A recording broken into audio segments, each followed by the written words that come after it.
Minusta se on niinku sen ajan Pikku-Pietarin pihaa. Et se ei ollut puutalokortteli, vaan se oli näin ylöspäin se asuminen. Ja, et siellä ihan tapahtui suunnilleen niitä samoja asioita kuin Puupposen kirjassa Pikku-Pietarin piha, mutta sen hetken ja sen ajan mukaisesti. Kylpyammeet, suihkut, lämmintä, parvekkeet, omat parvekkeet, kuuma kylmä vesi. Roskis käytävässä sellainen metalliluukku, mistä puotettiin roskikset sinne. Kaikki oli niin helppoa. Valot niksia ja sitten vesi tuli, ei tarvinnut hiloja sitä. Se oli hirmu muutos se tuleminen sinne. Ja hissillä kotiin.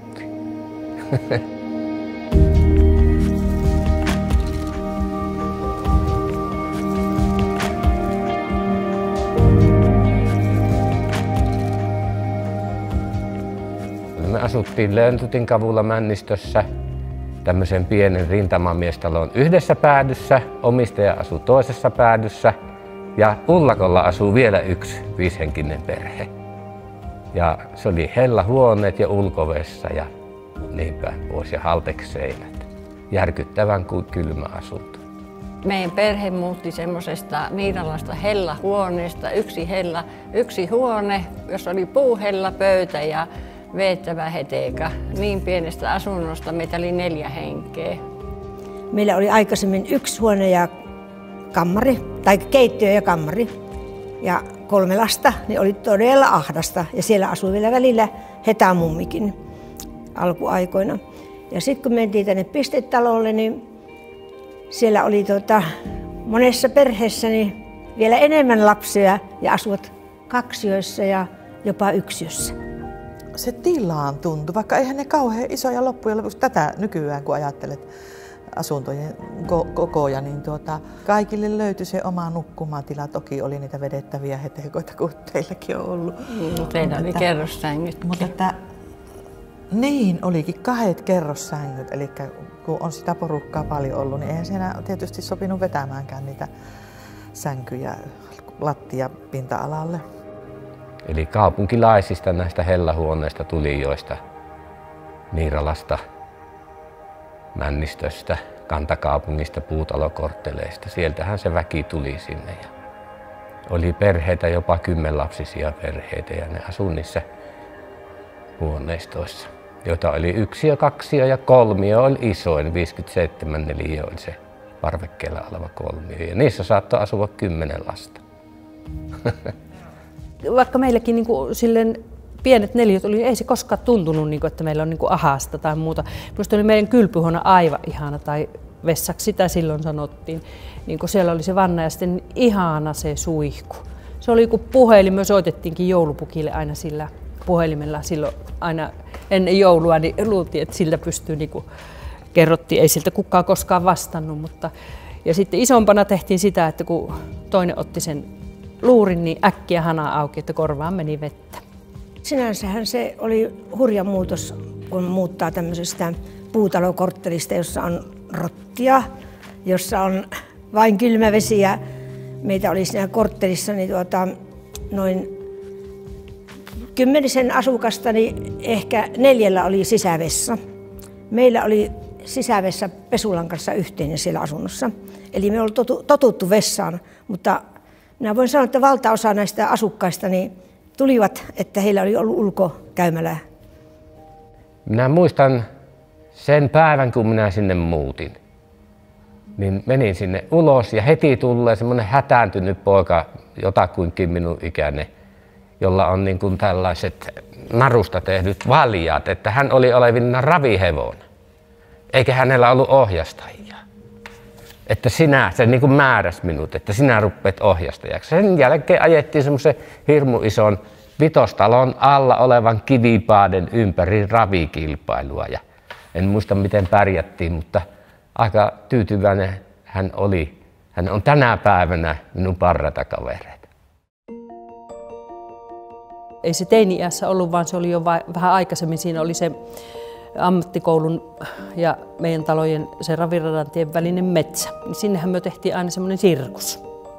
Ja kuka toi kotoa pyykkinarua, kuka toi sitten vilttejä ja pyykkipoikia, ja niillä tehtiin seinät. Ja sitten yksi laitettiin siihen maksun perijäksi, se oli manssikoita tai mustikoita, mitä siihen aikaan sattuu olemaan. Mutta sitten harmillista, että se meidän kasori söi ne itse, että näyttelijöille ei jäänyt sitten palkkiota. Mutta ihan siinä vaan keksittiin aina mitä näyteltiin. Romu Jannelta ensin satamastahan ne kärrit. Se lastetaan sanomalehtiä, että kerätään viikot ja tyhjiä pulloja ja kuparia ja kaikkea. Mutta kenellä oli rahaa, se pääsi aina sunnuntaina katsomaan Tarzania. Maksimissa oli Tarzanit ja Vaakkukossa. Ja kaikki käytiin katsomassa. Voi sitä onnetonta, joka ei päässyt. Sitähän piti katsoa ja ivatti, että eikö sulla ole rahaa. No se laiska ei päässyt. Piitattelun puolella aina rahaa. Siellä oltiin paljon kanssa, niin kuin siellä vaunuvajassa ja vietiin koronapeliä sinne ja pelattiin korttia hirmu paljon. Mutta sitten ilmeisesti sieltäkin kantautui ne äänet sitten seuraavan sinne asuinkerrokseen, niin sitten aina saatiin niitä lähtöjä, että nyt pois. Mutta me ei oltukaan kovin myöhään kyllä siellä, ei saatu ollakaan. Meidänkin piti aina lähteä syksyllä silloin kotiin, kun katuvalot syttyi. Eli se oli joskus 4-5 aikana piti olla kotona. Mutta sitten päästiin sitä tuikkua taikka poliisia ja rosvolampujen kanssa niin erikoisluvalla. Ei siellä niinku ihmeempiä sattunut. Ja sen muistaa aina, että jollekin jos tuli vauva, niin sitten tietysti kaikki kävi sitä kahtomassa sitä pientä vauvaa niiden kotona ja kyselemässä, mikä on vauvan nimi ja muuta tämmöistä. Ja ne kaverussuhteet, niin kaikilla oli aika lailla sama tausta. Kaikki oli muuttanut jostakin huonommasta. Se oli hirmu helppoa. Silloin mikään ei katkaisu meitä. Ei ollut television katsomista, ei mitään. No siinähän on kaikki periaatteessa työläisperhettä, ei sillä rikka hempelty ja paljon eroteltu. Mutta sulassa sovussa välillä oltiin ja välillä kyllä tapeltiin. Minä en muista mitään konflikteja, kun ihan lapsilla oli virkamiestalossa asuvat pojat ja sitten me Myllymäen pojat. Semmoiset alle 10-vuotiaat. Niin meillä oli jonkunlaista semmoista siinä välimaastossa, mikä on semmoinen vesakko siinä kalliossa. Ja, että missä se raja kulkee, niin se ei ollut tappelemista eikä mitään, vaan se oli jonkunlaista semmoista piksillä ampuilemista ja tämmöistä, että ei niiden kanssa tapeltu. Se oli semmoinen leikkimielinen sotiminen. Kyllä niillä on kaikki samaa sakkia. Jos joku huuskene enkä äiti hyyvästä syömään, niin kyllä ne 50 pentua kahta, kellä on ruoka-aika. Se on totta. Kyllä siinä toisten pennusta pidettiin huolta. No pienimmistä tietysti. Toinen toista autettiin ja sitten äidit oli just semmoisia, että jos siellä joku sattui, niin ei siellä katsottu, että ei ole minuun, vaan ihan voi mennä, vaikka oli nälkä, niin voi mennä naapuriin ja sanoa, että nyt on nälkä, ei ole äiti kotona, niin sieltä tuli se leipä, palaaja, tai jos oli jano, niin voitiin käydä vaikka kaikki 3-40 juomassa samassa paikassa vettä. Joka talossa on kumminkin 8 kerrosta ja 6 asuntoa kerroksessa ja 5 taloa. Niin paljonko silloin 60-luvulla niitä lapsia oli? No, jonkun tutkimuksen mukaan mulla on 252 pentua ollut, mutta olhan niitä enemmän. Kuka oli isompi ja kuka pienempi, mutta on niitä paljon. Yhdestä perheestä isä kävi toisen perheen äidin luona. Ja jotenkin, en mä tiedä miten me tajuttiin se juttu ja sitten aina seurattiin ihan, että se oli vähän niin kuin semmoinen työtehtävä, että aina seurattiin, että lähdetään katsomaan, että lähteekö hän sitten niin kuin menemään sinne toiseen talloon. Ja aina seurattiin ja saatiin selville sitten, että missä on. Ja no sitten tämän miehen vaimokin sai selville, että me tiedetään nyt asioita. Ja hän sitten kysyi meiltä, että minnekä se menee aina se hänen miehensä. No sitten me neuvottiin. Ja sitten se mies, niin joka kerran kun se näki meitä, se lähti meitä aina ajamaan. Ja ei kun karkuun. Että kai me jotakin väärää sitten tehtiin semmoista, mitä ei olisi tarvinnut tehdä siinä. Olihan sillä kurjuutta ja vaikeuksia, vaikka mitä perheongelmia, voiko kaikki, jos sovasta käy näitä ukkoja.